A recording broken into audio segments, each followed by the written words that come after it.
If I told you Nintendo wanted to compete with a game SEGA released in 1993, what game would you assume that was? Sonic CD, right?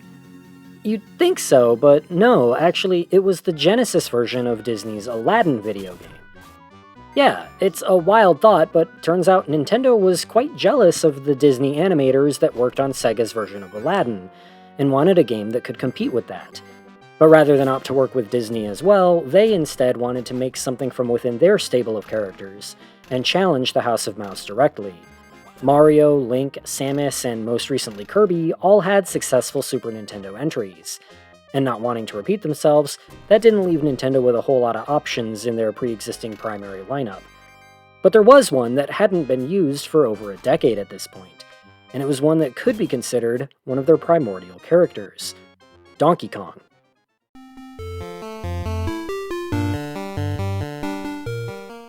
The original Donkey Kong was the first game I talked about in this video series, but there are 3 other entries in the franchise I've skipped over until now: Donkey Kong Jr., Donkey Kong 3, and Donkey Kong Jr. Math, if you really want to count that.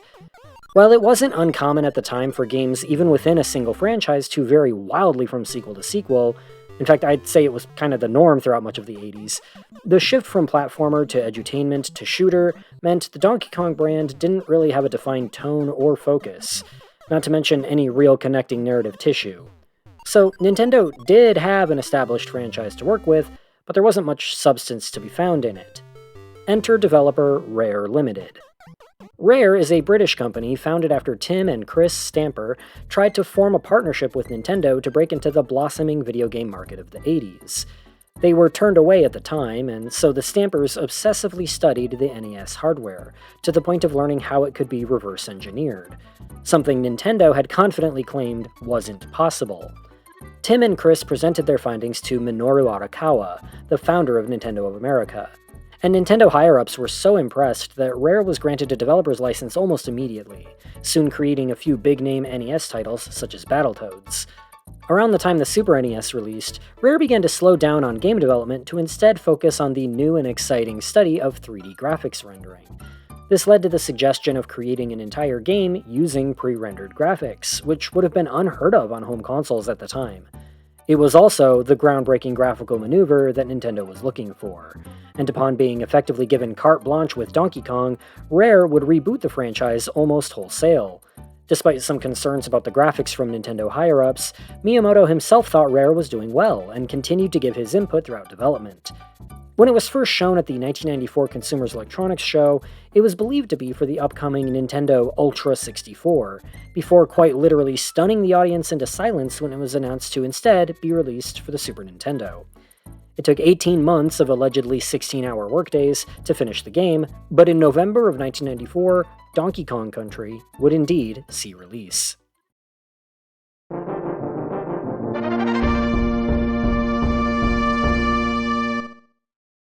The intro to Donkey Kong Country makes the game's primary goal clear right away. This is a complete reinvention of the character. That old arcade game and its catchy little title screen jingle? No way, dude! This is the Donkey Kong of a post-Sonic the Hedgehog world. This new game is totally radical. It's hip. It's with it. We've got a boombox playing hip-hop and a boisterous, in-your-face main character. This ain't your granddad's Donkey Kong. In this case, quite literally, as the Kong in this game is not the original or even Donkey Kong Jr., but instead it's the grandson. The original Donkey Kong has now become the wizened Cranky Kong, who shows up periodically throughout the game to give the player hints even as he aggressively berates them, in true boomer fashion. Introduced here is the new companion character, Diddy Kong, who is referred to as either Donkey Kong's friend or nephew depending on the source. While original creator Kevin Bayliss refers to Diddy as a nephew, as well as several other references throughout the 90s, later materials have dropped any familial connections and refer to Diddy as simply being Donkey Kong's friend. And at least from a design perspective, Donkey and Diddy are based off of 2 completely separate simian species, Donkey a gorilla and Diddy a spider monkey. Much like Bowser and the Koopa Kids, I grew up with Donkey and Diddy as relatives, but it's up to interpretation. 2 other additions to the Kong cast are Funky Kong, a gorilla who allows you to return to any area on the island you've already visited, and Candy Kong, who acts as your save points. Candy is also allegedly Donkey Kong's girlfriend, but much like with Sonic and Amy, this seems to be a very one-sided affection, and is really only prominent in this game. Gameplay is quite similar to other platformers of the time, with your standard running, jumping, and collecting 100 whatevers for an extra life, those whatevers in this case being bananas. The game uses the Mario 2 strikes and you're out method for dealing damage, but this time each hit is represented by one of the 2 playable characters, and each of those characters has their own unique gameplay advantages. Donkey Kong is much stronger, meaning he can take out larger enemies and can smack the ground to unearth hidden items. Meanwhile, Diddy is more nimble and a better jumper, as well as having a smaller hitbox. This makes Diddy the better Kong for roll jumping, a risky technique that allows for longer jumps and for collecting items from gaps. You can switch between the 2 characters whenever both are present, but should your current character take damage, they'll be lost until you can find and open a DK barrel. Speaking of barrels, they appear in several varieties. Barrel cannons for transport, star barrels as checkpoints, and generic wooden, steel, and TNT barrels for use as weapons or to break open secret areas. Throwing a steel barrel and then jumping on top of it will even allow you to ride it as it rolls. Other collectibles include the expected 1-ups, here in the form of balloons that may or may not float away if you're not quick enough, and the Kong letters, which grant an extra life upon finding all 4 within a level. Donkey Kong Country also features 2 different multiplayer modes. A co-op mode that has one player controlling each Kong and using the tag button to switch who the active player is, and a Mario-style competitive mode that has each player taking turns to see who can beat the game first. Along their journey, Donkey and Diddy can also find various animal buddies imprisoned in crates, and almost all of these act as some sort of mount. Rambi the Rhino plows through enemies with his horn and can break open various secret entrances to easily access bonus stages. Unguard the Swordfish also plows through enemies with his horn, but it's underwater so it's different now. Plus, he's a pretty fast swimmer too, I guess. Winky the Frog has unparalleled jump height and can jump on spiked enemies without taking damage. Espresso the Ostrich cannot attack enemies, but is the fastest of the mounts and allows you to glide long distances. There's also Squawks the Parrot, who only appears in one level to act as a torch. Each of the 4 mounts also has a unique bonus stage, built to take advantage of their unique abilities, accessed by collecting 3 of their associated gold tokens. And these bonus stages can be used to rack up extra lives for the player.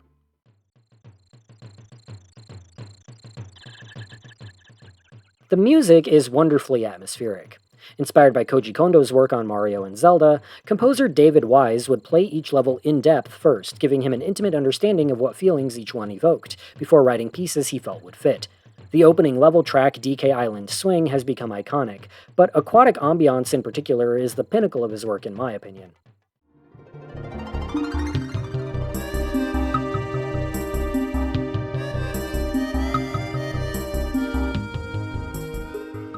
Oh, and speaking of the first level, it should be spelled Jungle Hijinks, no S. The S sound is implied by the X. Including both is redundant. Spelling it with an XS means the level is called Jungle Hijinksis. Hijinksis! Have you ever heard so ridiculous a thing?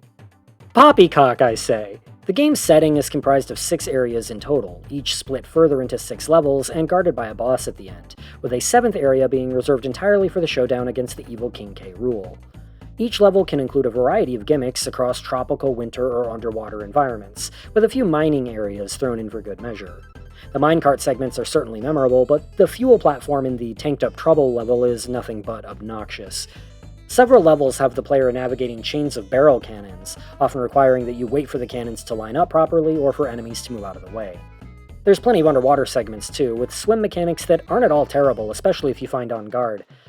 Interestingly, in designing the game's levels, Rare used post-it notes to make as many variations of a set piece as they could, and then constructed levels using the post-its as reference while being able to switch them freely if they felt the level's gameplay didn't flow quite right, almost akin to an animation storyboard. If you ask me though, I don't think this had quite the effect they were hoping for. Looking at the final level maps for this game, I can't help but notice how flat a lot of the geography can feel. And the bosses are all fairly formulaic and overly reliant on memorizing attack patterns. Their idea of difficulty is just having the boss attack an additional time after every hit. It all feels shockingly rudimentary. The gameplay isn't quite as reflex-heavy and platforming-intensive as the Mario games it clearly pulls from, nor is it quite as irreverent, freeform, and thrilling as the classic Sonic titles. The game can be a lot of fun in multiplayer, but as a single-player experience, it feels a bit by the numbers. This game is also riddled with secret paths and hidden areas. In fact, one could say it's largely the focus of the game. Evidently, Rare looked at other popular platformers of the time and saw how much players liked stumbling upon secret areas and rewards, and decided to make that a core aspect of the gameplay here. Donkey Kong Country places so much focus on uncovering secrets that it applies a percentage point to the player's save file, which measures not just level completion, but how many of the game's bonus areas the player has managed to find and access. They even mark fully explored levels on the map with an exclamation point so the player can easily keep track. If the player finds everything in the game, they'll have a final percentage of 101 upon defeating King K. Rool. And here's my issue with this. Once you quantify your game's secrets with a visible number, they're not really secrets anymore, are they? Rare even had the gall, the absolute audacity, to place a bonus room within a bonus room. There are a few secrets that are not tallied into your overall percentage and are strictly there to benefit the player. For example, in Stop and Go Station, you would normally have to keep hitting the stop and go barrels to keep the enemies from attacking you. But if you simply turn around at the entrance, it sends you to the end of the level, effectively skipping the whole thing. A similar shortcut is found in Minecart Carnage, where jumping over the first barrel cannon and falling to the left warps the Kongs to the end. So yes, there are still a few traditional secrets, but for the most part, the game's secrets are completely arbitrary, and so I quite frankly don't see the point in tying a percentage point to them as though they actually matter. Secrets shouldn't matter, they should be a reward, not a goal. And look, I know what some of you are going to say. It's all optional. You don't have to find the bonus rooms. And yes, that's true, but if you decide to include a visible metric to measure the player's performance, you can't then blame the player for feeling obligated to adhere to that metric. To be fair, Donkey Kong Country is a lot more reserved with this kind of stuff than its various sequels would eventually be, and especially when compared to Donkey Kong 64, but nonetheless, this game was one of the progenitors of the collectathon, a subgenre of gaming that revolves around finding or collecting things in order to make progress. The term, when initially coined, was largely used in a derogatory sense to describe games that put a disproportionate amount of focus on collecting a bunch of useless interchangeable trinkets for no real reason. However, over the years, it's become more of a broad general descriptor without any sort of inherent negative connotation.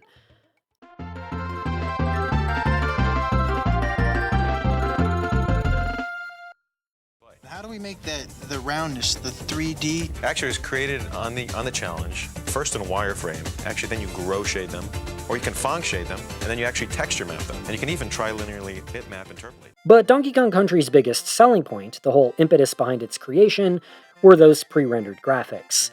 While they had been used in PC games for a few years at this point, Donkey Kong Country was one of the first console games to not only make heavy use of CGI, but to use pre-rendered visuals for every graphical asset. The process was quite painstaking too. Every character and moving object had to be modeled and animated before being compressed and mapped onto 2D sprites. And the backgrounds allegedly took more memory than the cartridge had capacity for, so they had to be broken into tiles small enough to fit, which took several hours per screen. The computers ran throughout the night, and given the limited number of workstations available to the team, artists would often have to pause each other's work to be able to continue their own. Take into account weather and lighting effects as well, and it's amazing that all of this was able to fit onto the cartridge at all. Nintendo leaned hard into the game's visuals for its advertising, and the overall tech illiteracy of the general public back in the 1990s meant that they could get away with using somewhat creative phrasing within their marketing strategy. Donkey Kong Country's graphics were technically rendered in 3D, yes, but those graphics were still mapped onto flat 2D sprites, and so it really wasn't as technically advanced as Nintendo may have implied. My favorite part of this game's marketing is how much pride Nintendo took in the game's graphics being created using the same workstations as the dinosaurs from Jurassic Park, which is like bragging that you drew a stick figure using the same brush and canvas used to paint the Mona Lisa. Okay, so you had more processing power when rendering the graphics. That doesn't mean shit. And honestly, I'd argue the final game didn't even look all that good.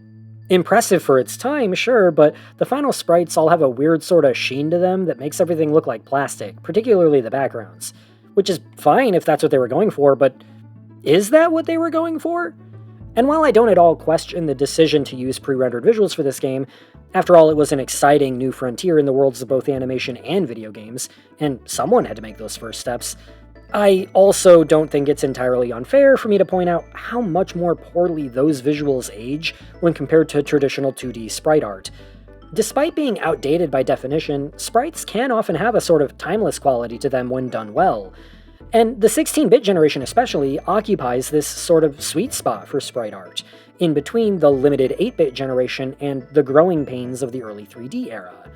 It seems like we rarely see full-on remasters of 2D games. Usually it's just the original game verbatim with maybe like a filter or something. I feel like Donkey Kong Country, though, visually aged far less gracefully when compared to games that came out even within the same year, and that's no doubt because of the rough-around-the-edges nature of early 3D rendering. It's like how the hand-drawn Disney films of the 40s and 50s have held up way better visually than the early CGI animated films of the 90s and 2000s. In fact, that metaphor is probably more apt than I initially thought, as the game Donkey Kong Country was made to visually compete with Disney's Aladdin still looks fantastic, whereas this one definitely shows its age. Don't get me wrong, these graphics were an impressive and necessary step in pushing the medium forward as a whole, but man, is it hard to look back on it in hindsight.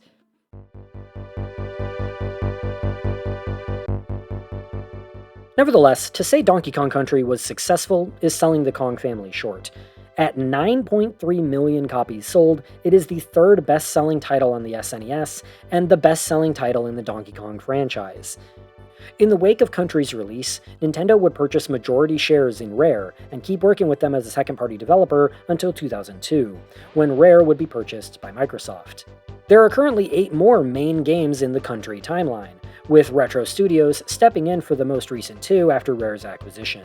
It's funny in retrospect that Donkey Kong Country was made to compete with SEGA, because after it was released, SEGA was soon commissioning their own pre-rendered game to compete, Vectorman.